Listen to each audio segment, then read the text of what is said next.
A gente está concluindo o inquérito policial referente ao feminicídio que tinha acontecido no dia 10 de agosto, envolvendo a Gessinalda, né, a vítima, e o suposto autor, o indiciado, foi justamente o filho dela, o José Matheus.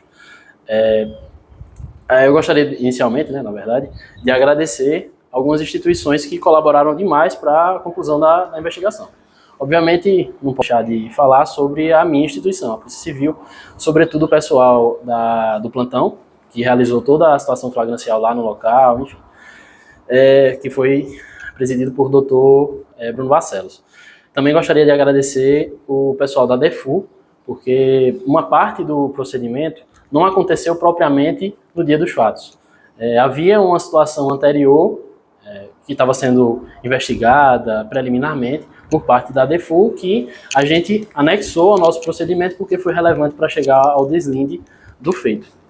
E gostaria de agradecer a equipe do ITEP, porque a perícia é fundamental nesses casos, como também agradecer a Polícia Militar, que fez todo o momento inicial do fato, preservou o local, enfim, toda essa interação, essa integração é muito importante para que os casos sejam solucionados com uma maior rapidez. Sobre o fato, como eu já adiantei, houve um indiciamento efetivamente ao final por parte do jovem, né, o José Matheus, de 18 anos de idade, filho da vítima.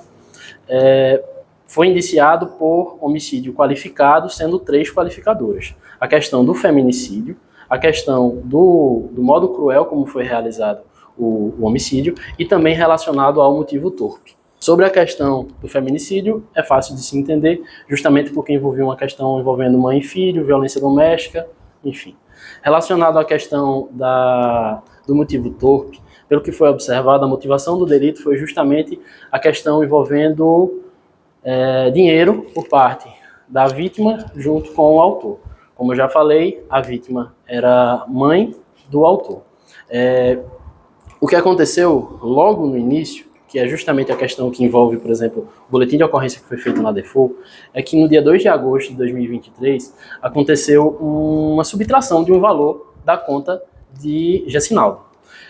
Esse valor foi subtraído e Gessinalda chegou inicialmente no banco indicando que não tinha sido ela, também não tinha sido seu filho confirmou que efetivamente não tinha sido ele, foram retirados os extratos foram autorizados de serem anexados ao procedimento do boletim de ocorrência, que foi gerado aqui, no parte da Polícia Civil, e quando se observou nos extratos, era bem fácil de observar aqui.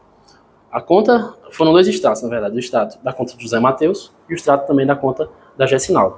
No extrato da conta de Gessinalda era observado que havia um resgate de aplicação, depois que era feito esse resgate de aplicação, eram feitos vários PIX para a conta de José Matheus. Depois que era feito esses PIX na conta de José Matheus, acontecia gastos. Big Rangos, Lixarb, enfim, várias empresas locais que acabavam recebendo esse dinheiro justamente porque alguém estava consumindo esse dinheiro. Segundo José Matheus, inicialmente, para a mãe, para o banco, para a Polícia Civil também, ele chegou a ser ouvido aqui, relacionado à questão da DEFU, e ele negou. Ele negava que fazia Pix, ele negava que tinha acesso ao dinheiro, ele negava tudo. Ele negava, inclusive, que tinha acesso ao aplicativo do banco. Ele disse que não tinha acesso a nada. E aí, posteriormente, continuou essas diligências e tal. E a gente começou, quando aconteceu o fato, a gente teve que se aprofundar nesse caso. E aí a gente observou, a gente manteve contato com o pessoal do banco, testemunhas, familiares, e observou que José Matheus tinha um comportamento, digamos assim, dissimulado. Eu não quero focar aqui dizendo que é algo pessoal meu contra ele. O que eu estou falando é a questão fática. Questão de que foi observado que, por exemplo, para os amigos da escola, José Matheus falava que ganhava dinheiro porque trabalhava com a mãe no final de semana vendendo rede em São Bento. Ele falava que ganhava R$6.000 por semana. Ou seja, em tese ele dizia que tinha por mês mais ou menos R$24.000. E sempre quando ele saía com os coleguinhas, ele bancava tudo, praticamente, para os coleguinhas. Então, vamos ali comer em algum lugar. Chegavam lá, ele bancava tudo para os coleguinhas. E aí, nessas circunstâncias, para os familiares, ele dizia que era jovem aprendiz no Banco Santander. A gente chegou a oficiar o Banco Santander. Não foi identificado nada nesse sentido. Eles disseram que José Matheus nunca trabalhou lá. Para o pessoal do banco, quando aconteceu esse fato, José Mateus até tentou impedir que o pessoal do banco contasse que estava acontecendo esses desvios do valor.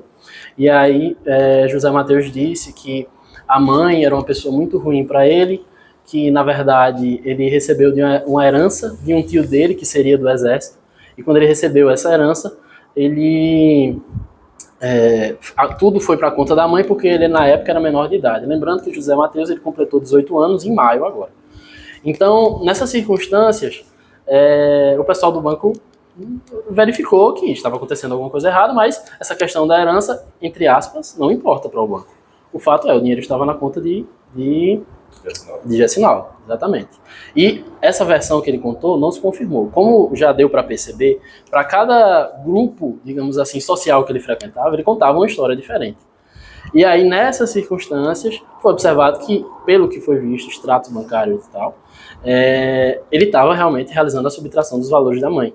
A mãe, Gessinalda, eu não a conheci no sentido de saber aprofundadamente como ela se comportava perante a sociedade. Mas houve um consenso de que era uma pessoa que, muito embora possivelmente tivesse muitas posses, era uma pessoa rica, digamos assim, para os padrões sociais da gente, ela não se comportava de nenhuma forma desse jeito. A residência no qual aconteceu os fatos era uma residência bem simples. Foi relatado até que a Gessinalda, ela, durante a semana, por exemplo, ela costumava ir comer no restaurante popular para não precisar gastar uns valores elevados relacionados à questão da gasto com almoço. E durante o final de semana, restaurante popular fechado, ela iria na casa de inquilinos familiares para comer. Ou seja, demonstrava efetivamente que era uma pessoa bastante humilde no seu comportamento. Já José Mateus era totalmente diferente. José Mateus, com autorização da mãe, no caso, muito possivelmente na companhia da mãe, foi comprado até um celular para ele, um iPhone 14, de mais ou menos R$7.000. Esse celular foi comprado por conta do aniversário dele, só que isso ia muito além. O comportamento de José Mateus efetivamente era no sentido de que, tipo, eu tenho dinheiro. E a mãe não. A mãe, mesmo tendo dinheiro, a mãe não se comportava dessa forma. Ela queria, de todas as formas, poupar dinheiro por alguma circunstância. E aí, o ápice de toda a situação aconteceu, salvo engano não, de certeza, na própria quinta-feira, no dia dos fatos. Gessinalda, ela esteve no banco. O banco já tinha identificado, um detalhe a se acrescentar, o banco já tinha identificado que havia uma pessoa que mantinha contato com o banco que muito possivelmente não era Gessinalda. E, inclusive, houve ligação. Havia uma pessoa que ligava para o banco, se passando por Gessinalda, que claramente não era sua voz, e na verdade era uma voz masculina. E, por tudo que foi investigado, se tratava justamente de José Mateus. Pronto. Quando foi na quinta-feira, no dia dos fatos, a mãe esteve, no caso Gessinalda, a vítima, esteve no banco. Quando ela esteve no banco, ela reclamou porque estava falando com o pessoal do banco e o pessoal do banco pelo telefone. E o pessoal do banco não estava respondendo. O pessoal achou estranho porque não tinha recebido nenhuma mensagem dela. Verificaram a situação e quando verificaram a situação, observaram que o mesmo número que mantinha contato com o banco, dizendo que era Gessinalda, era o mesmo número que mantinha contato com Gessinalda dizendo que era o banco. Por toda a situação, vocês já estão entendendo mais ou menos o que é que aconteceu. Gessinalda recebeu essa informação, foi observado, inclusive, que o número do banco estava bloqueado no celular de Gessinalda, tanto para o WhatsApp quanto para a questão de ligação. Então, nessas circunstâncias, a Gessinalda, no dia dos fatos, saiu por volta mais ou menos entre meio-dia e 1h do banco, e creio, até então ela não acreditava que o filho estivesse subtraindo os valores dela, apesar de existir um boletim de ocorrência, existem extratos, existirem toda uma situação demonstrando que os valores que pertenciam a ela estavam sendo resgatados, porque o José Mateus tinha acesso à conta dela, integralmente, praticamente, e, inclusive, amigos dele do colégio indicaram que era normal ver ele mexendo no aplicativo de banco, apesar de, inclusive, ele ter negado na delegacia que tinha acontecido isso. Então, quando possivelmente Gessinalda percebeu a situação e ela chegou em casa, José Mateus não estava em casa, José Mateus estava na escola. José Mateus saiu da escola, salvo engano, às 16h e pouco. Eu não me recordo agora o exato momento, mas a gente tem essa informação. E ele passou mais ou menos meia hora na frente da escola e foi para casa. Acho que ele chegou por volta das 17 horas em casa. Possivelmente Gessinalda no primeiro encontro que teve com José Mateus, quis confrontá-lo, de querer saber o que é que tinha acontecido, e aí, efetivamente, aconteceu os fatos. Detalhes de como, tipo, aconteceu isso, depois isso, não tem como eu afirmar, justamente pela circunstância de que era uma residência, tinham 2 pessoas dentro da residência, isso eu acho que até eu foco um pouco depois disso, porque como eu já falei, vai ter muitos detalhes sobre o fato. Mas haviam 2 pessoas na residência e não tem como a gente saber efetivamente qual foi a dinâmica dali. Mas o fato é, haviam 2 pessoas na residência e uma pessoa era a vítima, que acabou ocorrendo sua morte, e a outra pessoa era o autor, que era justamente o filho da vítima. Quanto foi que ele desviou da mãe? O senhor tem essa informação no banco? Como assim? Quanto de dinheiro? O valor?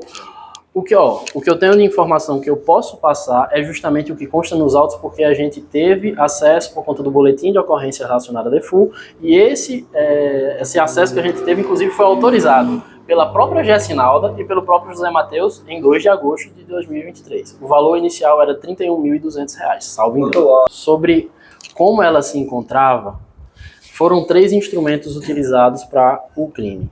Havia efetivamente uma faca, da forma como o senhor está falando. Havia também 2 troféus. Um troféu ele era acrílico ou vidro, e o outro troféu era de madeira. Esses 3 instrumentos foram utilizados para agredir várias vezes a vítima. Doutor, no caso, pelo que o senhor conseguiu constatar na investigação, então não teve participação de mais ninguém, foi só o Mateus mesmo? Não teve participação de mais ninguém. Sobre a situação do fato. O que é que foi visualizado no local do fato? Primeiro ponto. No local, são 3 possibilidades de entrada e saída. Só existia 2 varandas, que davam acesso para a parte exterior do imóvel, e havia a parte da escadaria. A casa de Gessinalda ficava integralmente no primeiro andar da residência. Em resumo, era um bloco, a casa, sendo que havia uma residênciazinha na parte de baixo, alugada, que até então a gente não recebeu informação sobre existir moradores no local. A gente fez a oitiva, as pessoas indicaram que não estavam na residência. E havia a casa dela, que tinha um portão de correr. Na parte de baixo era uma garagem, no qual ela colocava algumas coisas de reforma, isso. Subia no primeiro andar, a escadaria, e chegava na residência dela. A residência dela era composta por 2 quartos, sala, cozinha, e tinha a varanda da frente e a varanda de trás. Basicamente era isso. Lá no imóvel, não tinha nenhum vestígio de outra pessoa que tivesse passado pela escadaria, pela varanda do muro e pela varanda da frente da residência. Não tinha sinal nenhum, ou seja, a priori, a indicação é de que só existiam as pessoas que estavam dentro da residência. A situação que Mateus foi encontrado dentro da residência é, no mínimo, estranha. Ele estava totalmente nu dentro do banheiro, como se tivesse tomado banho, ainda com o cabelo molhado, e havia um pouco de sinais de sangue nos braços dele. A roupa de Mateus foi encontrada só no dia seguinte, porque um vizinho acionou a polícia em decorrência de ter encontrado uma sacola que estava pendurada num pé de limão na casa dele. Quando ele foi mexer na sacola, achou estranho, ele estava achando até que era um bicho morto, mas quando ele foi mexer na sacola, ele identificou justamente que eram roupas utilizadas, aparentemente, no crime. Por quê? Eram roupas que estavam molhadas, com sangue, capuz que era utilizado por Mateus, a gente confirmou essa situação, capuz que era utilizado por Mateus para ir para a escola, uma calça de moletom da mesma marca do capuz, que Mateus disse que era dele, mas ele nunca tinha usado. Foi encontrado também meias, que as meias, inclusive a impressão da meia, ela acabou tocando no sangue da vítima. E até isso constou na perícia do ITEP, que a identificação da meia, o nome da meia, a marca da meia, constava numa pegada lá, e eles identificaram que era justamente essa mesma meia lá no local onde foi encontrado após. Tinha também uma balaclava. A única coisa que José Mateus dizia que não era dele era essa balaclava. O resto, tudo ele dizia que era... Inclusive foi encontrado uma cueca.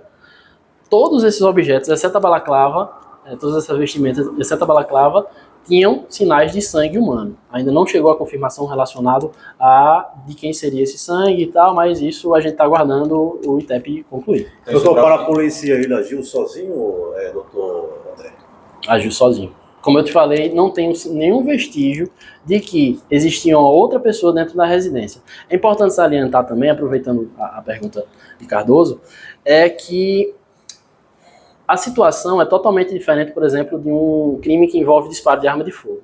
Quando envolve um crime de disparo de arma de fogo, a pessoa pode atirar a uma distância um pouco mais distante da vítima e, consequentemente, não ter contato com o sangue. Já no caso de crimes envolvendo faca, no caso específico troféu, existe a necessidade, praticamente, da vítima ter contato, ou no caso o autor ter contato com a vítima. E aí, consequentemente, o que acontece é essa situação de o autor dos fatos acaba tendo nas suas vestes, no seu corpo, vestígios que indicam a situação ocorrida, ou seja, efetivamente a questão das agressões e que, consequentemente, geram a consumação da morte da vítima. Um outro detalhe a se falar é sobre... Agora esqueci. Eu faço uma pergunta aqui, doutor André, sobre essa questão dessa versão que ele apresentou e, segundo informações, sustenta até agora. Ele teve um tempo, depois da morte, para acionar algum vizinho, não sei, falar dos tiros, gritar dentro de casa. Ele pensou tudo isso, como é que ele iria fazer para tentar driblar a polícia? Veja, a gente não chegou exatamente a essa situação. A gente chegou à versão que ele apresentou. Só um adendo, é que eu lembrei o que eu queria falar. Outra circunstância que a gente achou muito suspeita é a questão das mãos de José Matheus. Quando a gente olhava as mãos de José Matheus logo após os fatos, a mão esquerda dele estava muito pouco ferida. Ele alegou que o autor dos fatos, que ele alegava que era um assalto, teria pegado um pedaço de vidro e raspado na mão dele. Só que a raspagem só ocorreu em tese na mão direita, porque a mão esquerda estava muito pouco lesionada. A mão direita dele apresenta sinais justamente de lesão. O que é que eu indico que é essa circunstância? Inclusive o próprio ITEP também foi por esse viés. As lesões provocadas, lembrando que Matheus é destro, ou seja, ele usa a mão direita como mão preponderante. Então o que é que acontece? Como Matheus é destro, é bem possível que no momento que ele estivesse fazendo as lesões na vítima, a faca ou o troféu, enfim, os objetos que ele estava utilizando podem ter escorregado, porque primeiro, o tecido humano é fofo, mas vai ter a parte óssea, enfim, não é tão simples, digamos assim, a situação. E aí, além disso, quando a pessoa começa a fazer as lesões, evidentemente vai começar também a ter sangramento. O sangue pode servir como se fosse como um agente deslizante, e aí, consequentemente, a pessoa que está agredindo passa a também ficar lesionada justamente por conta da situação. Doutor, quantas perfurações o Matheus aplicou na mãe que até agora ele não sabe? Essa pergunta é um tanto quanto complicada de responder. Lembra que eu comentei logo no início que houve um indiciamento pela questão do motivo cruel? Pronto. Essa situação, no laudo necroscópico, não há uma indicação precisa de foram 35 facadas, foram 20 facadas. Não estou dizendo que foi essa quantidade, só estou exemplificando. Mas o que acontece é que há uma indeterminação da quantidade, eles colocam múltiplas lesões provocadas por objeto perfuro cortante, exatamente. E aí eles colocam também relacionado aos outros objetos que foram utilizados, porque o objeto, no caso o troféu de madeira, ele era contundente. Então, geraram lesões contundentes na vítima. O objeto que era também de vidro, geraram lesões cortantes na vítima, entendeu? Aí tudo isso constou no laudo, mas não há uma explicitação precisa da situação. E aí a crueldade é justamente em decorrência da quantidade de lesões que foram geradas, até pela agressividade exacerbada do autor frente à vítima. O portão estava como se tivesse sido parcialmente arrancado. Quem foi que fez aquilo? Relacionado a essa situação, entra um pouco na situação também dos disparos de arma de fogo. A situação foi a seguinte, a gente conseguiu visualizar parcialmente a informação relacionada à câmera de segurança que se encontrava lá na rua. Na câmera é possível evidenciar parte da frente da residência. Nessa parte da frente da residência, a gente verifica que em um determinado momento, em um determinado horário, surgem dois homens E quando surgem esses dois homens, eles começam a meio que tentar observar, tipo, alguma coisa está acontecendo dentro da residência. A gente ouviu outros vizinhos, e esses outros vizinhos também relataram que começaram a escutar certos ruídos dentro da residência que acharam estranho. Então isso chamou a atenção da população e 2 pessoas tentaram chegar até o local justamente para tentar resolver a situação, digamos assim, ver o que estava acontecendo. Então, a gente tem a menção de que esses 2 homens chegaram ao local não para agredir a vítima, mas, no caso, para ver o que estava acontecendo com a vítima. Mas a chegada da polícia a esses homens já estava... Eles já tinham saído. A polícia não identificou, na verdade, quem não era foram identificados esses 2 homens. Esses 2 homens estiveram no local. Primeiro, arrombaram uma porta, que é a porta referente à residência que fica abaixo da casa de Naldinha. E aí, consequentemente, eles entraram rapidamente, olharam que não tinha acesso, saíram e depois começaram a tentar arrombar a porta dela. Pelo que a gente visualizou, até pericialmente falando, não há vestígio de que essas pessoas que estavam tentando arrombar a porta, no caso o portão da casa de Naldinha, elas conseguiram acessar propriamente o primeiro andar, entendeu? O senhor chegou a ouvir ele ontem novamente, o que é que o senhor mais chama a atenção da fala dele de ontem? Ontem, eu tentei reinterrogá-lo. Como houve a situação flagrancial, ele inicialmente tinha sido ouvido pelo delegado plantonista na sexta-feira, que era o Dr. Bruno Barcelos. Na sexta-feira, né, no dia 11 de agosto, ele efetivamente tinha conversado, ele expôs a versão deles dos fatos.